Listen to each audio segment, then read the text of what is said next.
Halo Sobat Mantap, berjumpa kembali di podcast Oksidasi.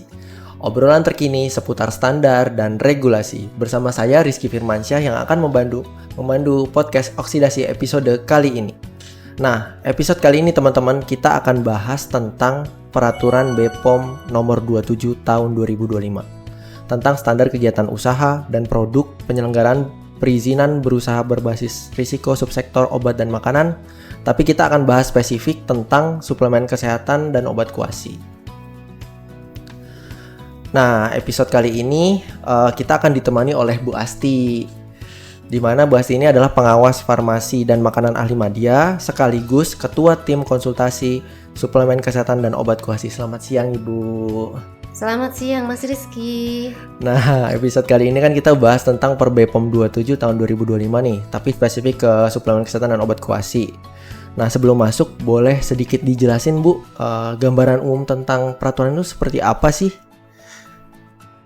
Baik, jadi pada dasarnya Per BPOM nomor 27 tahun 2025 ini pada prinsipnya merupakan peraturan yang mengatur mengenai standar kegiatan usaha dan standar produk, ya. Dalam rangka pelaksanaan perizinan berbasis risiko untuk subsektor obat dan makanan. Peraturan ini merupakan telah merevisi peraturan sebelumnya, yaitu peraturan nomor 10 tahun 2021. Jadi peraturan ini akan menjadi acuan bagi pelaku usaha khususnya dalam memenuhi kewajiban perizinan sesuai dengan tingkat risiko yang dijalankan. Jadi Sobat Mantap, peraturan ini membahas berbagai standar kegiatan usaha dan produk, dari standar izin edar, kemudian sertifikasi, importasi gitu ya, hingga standar kegiatan lainnya yang masuk dalam kategori perizinan berusaha berbasis resiko untuk subsektor obat dan makanan. Misal ya, dalam ketentuan izin edar itu diatur tidak hanya diatur siapa saja yang bisa mengajukan izin edar, namun juga diatur terkait persyaratan dan ketentuannya. Oke, baik. Terima kasih Bu atas penjelasannya. Ini sudah cukup jelas ya kawan-kawan sekalian ya tentang peraturan ini tuh tentang bahas tentang ketentuan perizinan berusaha sesuai dengan tingkat risikonya teman-teman. Nah, sekarang lanjut ke pertanyaan yang sering ditanyain nih Bu sama pelaku usaha nih Bu. Iya. Nah, izin edar suplemen kesehatan itu yang boleh ngajuin tuh siapa aja sih Bu? Baik, izin edar suplemen kesehatan. Iya. Untuk pelaku usaha yang akan mengajukan izin edar, pengajuan izin edar suplemen kesehatan itu pertama-tama harus sesuai dengan KBLI-nya. Begitu. Nah, di peraturan ini sudah diatur pelaku usaha yang bisa mengajukan adalah pelaku usaha yang mempunyai KBLI industri produk farmasi untuk manusia, kemudian industri produk obat tradisional untuk manusia, lalu industri minuman ringan, industri minuman lainnya, industri produk makanan lainnya, kemudian untuk perdagangan besar obat farmasi untuk manusia, dan perdagangan besar obat tradisional untuk manusia. Adapun untuk persyaratan, prosedur dan hal teknis lainnya dapat mengacu pada peraturan yang mengatur tentang tata cara registrasi suplemen kesehatan. Oke, baik Bu. Sudah cukup jelas teman-teman. Berarti pelaku usaha yang bisa mengajukan izin edar itu sudah termuat ya Bu ya dalam peraturan ini, betul ya Bu ya. Nah, selanjutnya nih Bu. Untuk industri makanan itu sendiri bisa nggak sih Bu dia produksi suplemen kesehatan? Industri makanan atau industri pangan itu bisa memproduksi suplemen kesehatan. Jadi sepanjang sudah memenuhi standar yang ditetapkan dan memiliki persetujuan dari Badan POM, gitu ya. Namun industri pangan yang bisa mengajukan persetujuan ini itu juga harus memiliki KBLI. Nah, di peraturan ini sudah diatur nih Mas Rizky ya KBLI-nya, yaitu KBLI 11040 itu untuk industri minuman ringan, kemudian ada juga 11090 untuk industri minuman lainnya. dan 10799 untuk industri produk makanan lainnya. Jadi itu ya yang bisa industri yang bisa mengajukan suplemen kesehatan. Namun demikian ada juga kewajibannya pelaku usaha di bidang pangan ini. Pertama-tama dia harus memiliki sertifikat CPO-BAB. Oke. Mas Rizky tahu kepanjangannya? Iya tahu Bu. Cara produksi pangan olahan yang baik. Oh iya, betul sekali. Jadi CPO-BAB itu cara produksi pangan olahan yang baik ya, Sobat Mantap. Nah, fasilitas pangan ini harus memiliki sertifikat tersebut dan harus masih berlaku sesuai dengan jenis pangan yang diproduksi. Kemudian pelaku usaha juga harus menyampaikan formula pangan yang diproduksi dan formula suplemen kesehatan yang diproduksi apabila dia menggunakan fasilitas yang sama.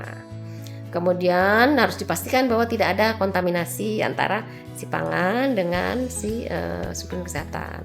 Kemudian ada penanggung jawab teknisnya, dan penanggung jawab ini harus membuat pernyataan tertulis yang memuat bahwa fasilitas pangan tersebut masih memiliki kapasitas produksi yang berlebih untuk memproduksi suplemen kesehatan.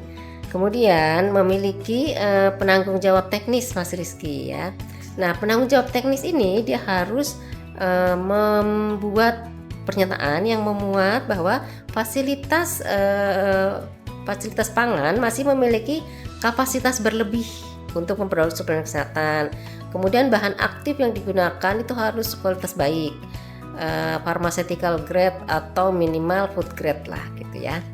Kemudian produksi pangan dan non suplemen ini tidak mempengaruhi mutu daripada suplemen kesehatan baik di pengujian maupun di penyimpanan. Kemudian sistem mutu yang diterapkan di fasilitas pangan tersebut juga sesuai dengan standar minimal CPO-BAB. Gitu. Baik Bu, sangat jelas ya teman-teman semuanya. Bahwasanya produsen dari pangan atau makanan itu sendiri boleh memproduksi suplemen kesehatan, tapi tetap dalam koridor ketentuan yang diatur dalam peraturan perundang-undangan. Nah, selanjutnya ini juga sering ditanyain nih Bu, terkait impor produk suplemen kesehatan. Itu persyaratannya apa aja sih Bu sebenarnya? Ya, baik. Untuk dapat menjadi importir suplemen kesehatan itu juga harus memiliki KBLI yang sesuai ya. Dalam peraturan ini juga sudah diatur KBLI-nya yang bisa menjadi importir, yaitu KBLI-nya adalah 46441 untuk perdagangan besar obat farmasi untuk manusia, dan atau KBLI 46442 KBLI untuk perdagangan besar obat tradisional untuk manusia. Selain itu ada lagi. Jadi kewajiban pelaku usaha yang mengajukan rekomendasi importir ini harus menyiapkan beberapa dokumen teknis dan dokumen administratif. Kemudian jangan lupa kewajibannya Mas Rizky. Pertama, memenuhi standar rekomendasi importir, kemudian memastikan aspek penyimpanan dan pendistribusiannya sesuai dengan standar yang berlaku, kemudian mematuhi seluruh ketentuan mengenai pengawasan peredaran obat bahan alam, obat kuasi, dan suplemen kesehatan gitu, sesuai dengan peraturan perundang-undangan. Oke.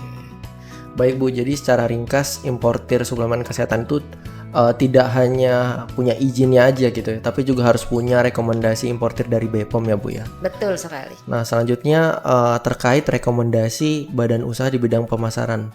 Nah, rekomendasinya ini berlaku berapa lama sih Bu sebenarnya? Jika tadi kita sudah berbicara mengenai rekomendasi badan usaha, badan rekomendasi importir, nah sekarang adalah rekomendasi badan usaha di bidang pemasaran. Iya. Rekomendasi ini merupakan bukti bahwa pelaku usaha telah memenuhi standar sebagai pemilik atau pemegang izin edar obat kuasi dan suplemen kesehatan yang melakukan kontrak produksi ya dengan industri atau usaha obat bahan alam yang memiliki sertifikat CPO-BAB yang berada di wilayah Indonesia. Nah, rekomendasi ini dia berlaku selama 5 tahun. Oke, 5 tahun. Ya. Cukup jelas ya Sobat Mantap, bahwasanya kalau untuk surat rekomendasi badan pemasaran itu cuma 5 tahun teman-teman. Nah, ini pertanyaan terakhir nih Bu. Kita kan belum Iya. bahas obat kuasi ya Bu ya. Oh iya, baik. Nah, untuk pengajuan izin edar obat kuasi itu sendiri Bu, itu persyaratannya, ketentuannya apa saja dan siapa aja yang boleh gitu Bu? Baik. Jadi di Per BPOM 27 ini diatur juga ya untuk siapa saja yang boleh mengajukan izin edar obat kuasi.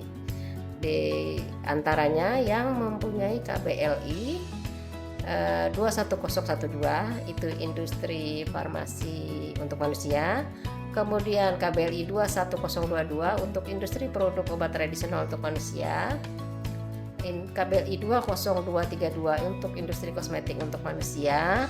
Kemudian KBLI 46441 perdagangan besar obat farmasi untuk manusia, dan KBLI 46442 perdagangan besar obat tradisional untuk manusia.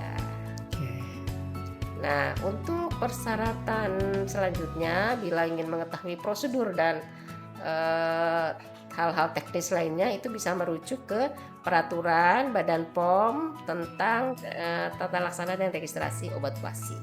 Oke. Nah, itu dia ya teman-teman ya. 5 pertanyaan terkait Per BPOM 27 tahun 2025 tentang standar kegiatan usaha dan produk penyelenggaraan perizinan berusaha berbasis risiko subsektor obat dan makanan.